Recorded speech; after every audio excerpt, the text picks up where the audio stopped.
Bilateral trade among African countries is on the increase, which is helping to develop greater bonds of cooperation in the continent. In furtherance to these efforts, Nigeria and Egypt, two of the biggest economies in the continent, are cementing the opening of new trade vistas. This week, our focus is on Nigeria-Egypt Economic Conference in Cairo. And I am Charles Alpha, welcoming you to this week's edition of Africa Weekly.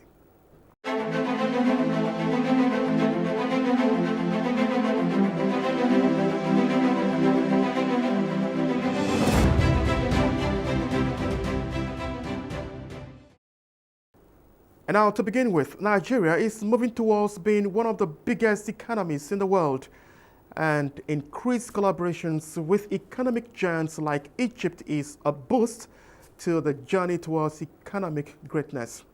A Minister of State, Industry, Trade and Investment, Mariam Katagum, disclosed this in Cairo, Egypt, at the opening of Nigeria-Egypt Trade Conference. Now, the volume of trade between Nigeria and Egypt is less than $200 million, a situation the conference seeks to change.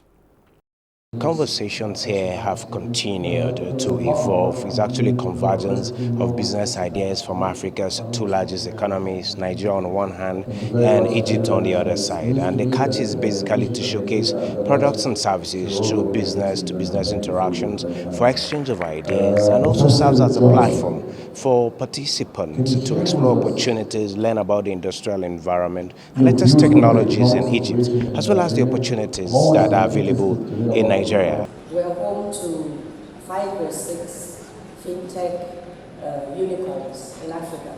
Every state in Nigeria has some unique competitive advantage that offers any investor the opportunity to succeed. There are a lot of companies that we're going to kickstart, like a live signing and live into the keen into a business in Nigeria with some Egyptian company tomorrow, inshallah. Egypt is putting our proposal on a new nexus between climate change, water, food, and security. And we're going to have a discussion on that aspect.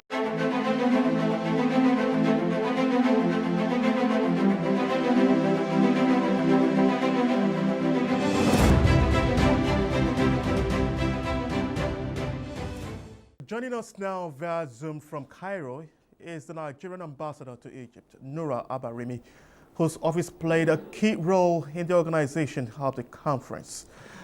Ambassador, we're glad to have you join us via Zoom from Cairo, Egypt, to Africa Weekly.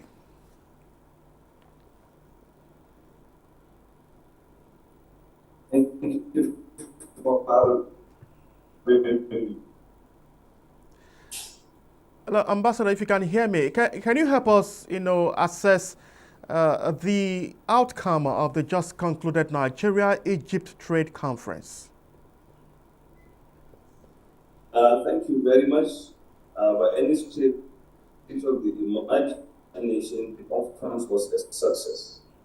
Now, it's a success because we've been able to foster friendship and partnership between the private sector of the two countries.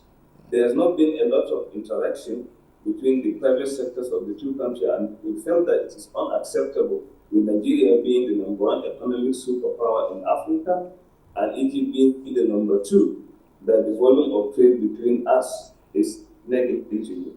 So that's why we decided to organize this conference so that there will be robust engagement between the two private sectors with a view to improving two countries. Hello, can you hear me? I can hear you. I can hear you clearly. Go on, please. Oh, okay. We decided to convene this conference in order to engage robust engagement between the private sectors of the two countries. As you are aware, Nigeria and Egypt have been the economic superpowers of Africa, but the level of engagement between the two has been negligible. The relationship, the trade between them, there are two giants in Africa, with relatively robust economic, ties. But you just say that their relationship is, it's just not there yet. That's what where I can get you to. I don't know. Can you continue, please? Yes, please. Well, at the end of the conference, we were able to get at least 112 inquiries, ranging from agriculture, the entire value chain of agriculture, pharmaceuticals, infrastructure, waste management, tourism, especially health tourism, banking, finance, and manufacturing. Now, what we intend to do is to follow it up in order to ensure that there's enough engagement between the private sectors of the two countries. Okay, so far now, identifying the gap between the two private sectors now, what has been the problem over the years, and how is this conference solving that problem you have identified? Well, it's been one-sided in favor of Egypt, because looking at the UN statistics, the volume of trade is just in 3 digits, with Egypt importing more, with Nigeria importing more from Egypt, and Nigeria not exporting enough into it. To do now is to encourage investment in Nigeria, to make sure that Nigerian products protect to Egypt. Now, I must commend the effort of the Ministry of Industry and Investment by establishing the first export trade house in Egypt. This export trade house will serve as the gateway for making Nigeria products to other parts of the world. So that is one way of trying to, encourage export from Nigeria to other parts of the world. Okay, now Nigeria and Egypt don't seem to have an impressive trade volume. Are you confident that this will change after the conference? Yes, or if yes, tell us why. Oh, certainly yes, because just 48 hours after the conference, we've had 12 visa applications for people wanting to continue with the conversation that was started during the conference. So you can see that it's a good beginning. Okay. Now I need you to take us through the role played by the Nigerian embassy in Cairo in ensuring the success of that conference. Of course, this is interaction between the private sectors, but in everything that you do, you need the government to facilitate and then to encourage participation by the two sides. It's only through the government that we're able to invite the authorities from both countries to come and clarify on business issues.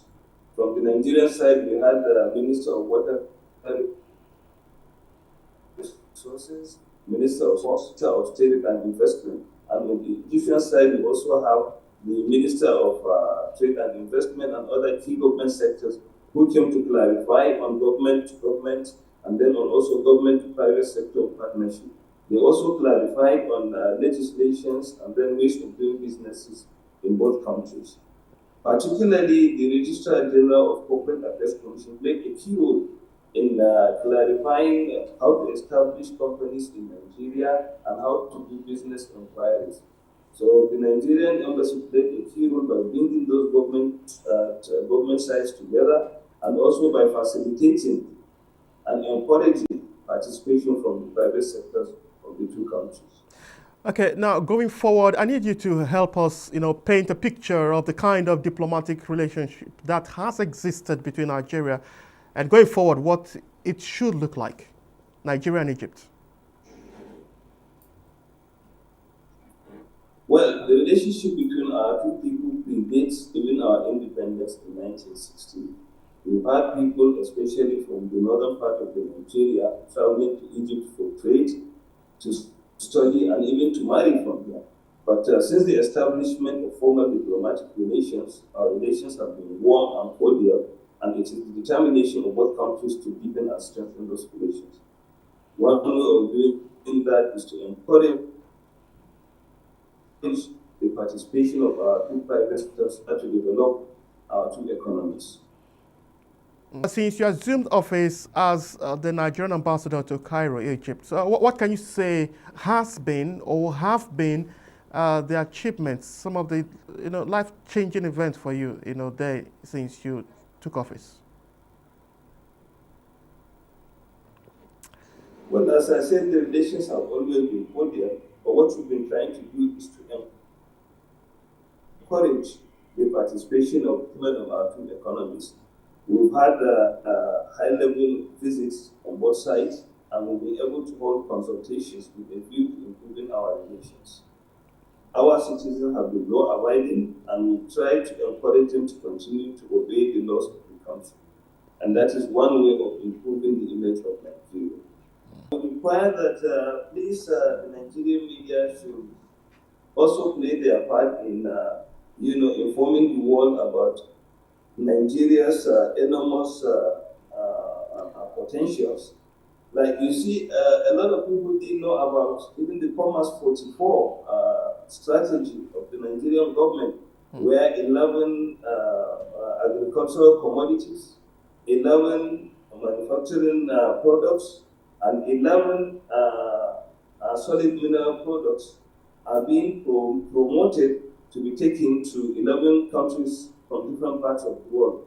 So I think the Nigerian media should play its part in sensitizing and in promoting Nigeria's products. Thank you. All right, thank you very much, Ambassador. It's the reason why we have you here, and be rest assured that NTA and our parts and Africa Weekly will do just that. Thank you so much for coming on Africa Weekly. Thank you very much. All right, Nigerian ambassador there to Cairo, Ambassador Nura Remy, speaking to us there via Zoom. Up next is Tidbit segment. Please do stay with us.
The future assured program of the First Lady of Nigeria, Aisha Muhammadu Buhari, of promoting the general well-being of women and children is becoming a model in Africa. Now, through the adoption of its successful strategies by the First Lady of Burundi, Angeline Ndayishimiye, towards improving the health and nutrition of women and children and adolescents in Burundi. Now, this came to light during the high-level forum of women leaders from across the African continent. The high-level forum of women leaders cutting across all aspects of human endeavor from across the continent have converged on Bujumbura under the invitation of the Burundian First Lady Angelina Ndayishimiye, who is the Vice President of the Africa First Ladies Peace Mission, with the aim of brainstorming and sharing ideas and experiences towards addressing challenges affecting women and children in Africa. Discussions centered on the need to accelerate all efforts towards the reduction of maternal, neonatal, infant, morbidity and mortality. Having taken into consideration the contributions of the Nigeria's First Lady towards the promotion of the general well-being of women and children through the Future Assured program, The First Lady of the Republic of Burundi reaffirmed to replicate similar exercise in Burundi to particularly improve the health and nutrition of school-aged children, as well as to transforming food system to make them nutritional, affordable and sustainable. The President of the Africa First Ladies Peace Mission explained that with the collaboration of all the relevant stakeholders and the support of the leaders, the interventions of the First Ladies Peace Mission will know no bound in their quest towards maintaining a healthier, secured, peaceful and prosperous Africa, particularly on issues affecting women and children. We try to partner with developmental partners. Recently, the First Lady's Office was able to get some therapeutic meals in partnership with the UNICEF. So that was a drive that our country did in reducing malnutrition, and we took it round. You can imagine we have about 774 local governments, so it's quite large. How to improve their nutrition, how to make them healthy, how to promote our local products that will, at the end of the day, contribute to the development of the generality of the community. The First Lady of Nigeria, Aisha Buhari, and her counterpart, the Burundian First Lady, Angelina Ndayishimiye, reaffirmed their determination to open other windows of opportunity, particularly the education of a girl child for the mutual benefit of the two countries.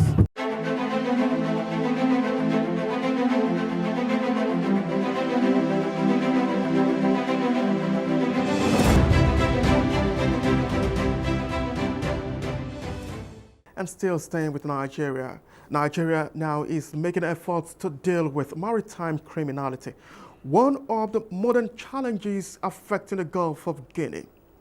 The Nigerian Financial Intelligence Unit is adequately engaged and is working against illegal exploits of the coastal environment.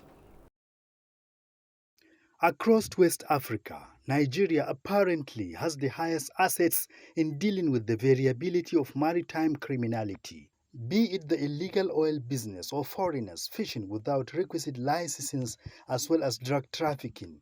However, the expansive nature and structure of maritime criminality makes effective collaboration between nations quite necessary. That is why the SWIMES project is bringing together here in Abuja technocrats to validate some recent findings and develop a comprehensive strategy in addressing criminal activities on the coast of West Africa. Littoral countries, the coastal countries of the ECOWAS region, some of them are much more dependent on this sort of external support than a powerful nation like Nigeria. But in the name of equity, everybody is a beneficiary.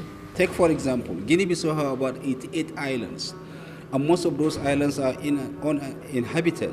And there is hue and cry about how criminals are probably misusing those islands, and the country has got no capacity to be able to deal with those things. And the Intergovernmental Group Against Money Laundering in West Africa, GIABA, believes that Nigeria must spearhead the process of working with other countries in the region to spare the sub-region the risk of being overwhelmed with maritime criminality.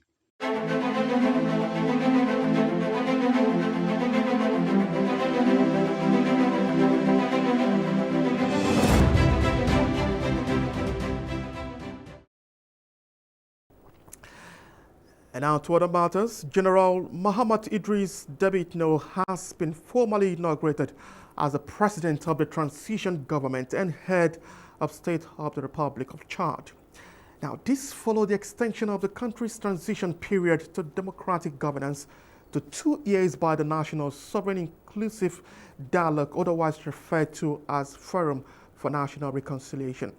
And President Muhammadu Buhari of Nigeria was the special guest of honor at the event held in Njamena.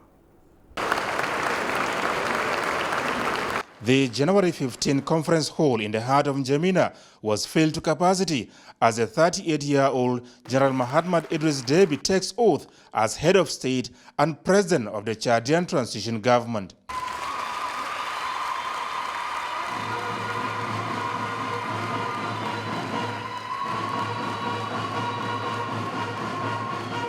A broad consensus by participants at the just concluded National Sovereign Inclusive Dialogue agreed that General Muhammad Idris Deby Itno presides over the affairs of the country for a transition period of 24 months as head of state and is also eligible to run for presidency when elections are held. At the colorful, historic and significant event, President Mohamed Idris Deby thanked the people of Chad for the renewed confidence in his leadership and promised not to let them down. Foreign Affairs Minister Geoffrey Onyama speaks more on the promises made by the new Chadian leader. He's promised an inclusive transition period, inclusive of the youth, of women, and the generality of Chadians. He's promised to deliver on time elections to the country. Then, of course, he's also promised a lot of economic benefits, and also to bring the Chadians together. And he talked about a new Chad that they want to see, and that the importance of exploiting the wealth of that country together for the benefit of the country. One thing that cannot be ignored at the inauguration ceremony was the standing ovation given to President Muhammadu Buhari by participants as General Mohamed Idris Deby expresses sincere appreciation for the significant show of support and solidarity by the Nigerian leader.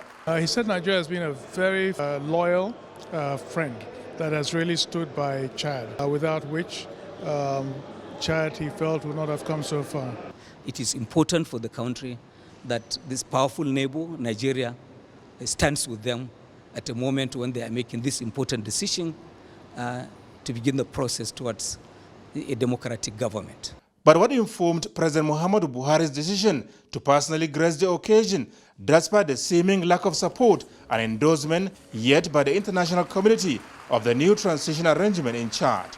President Muhammadu Buhari wants to send a very important, a very powerful message to the international community that peace, security, and stability in Chad are important, not only to Chad as a country, but to all of us, their neighbors, and the membership of the Lake Chad Basin countries. Without peace in Chad, there will be no peace in Nigeria, there will be no peace in the sub-region. And two, also, to indicate support of his administration and of the people and the government of Nigeria to the roadmap that the Chadians themselves have put together, that they wish to implement, that would hopefully lead to a transition to a democratic rule after all of these years of military dictatorship. General Mohamed Idris Deby came to power in April last year following the death of his father, President Idris Deby Itno, after a 30-year reign in the vast Central African country.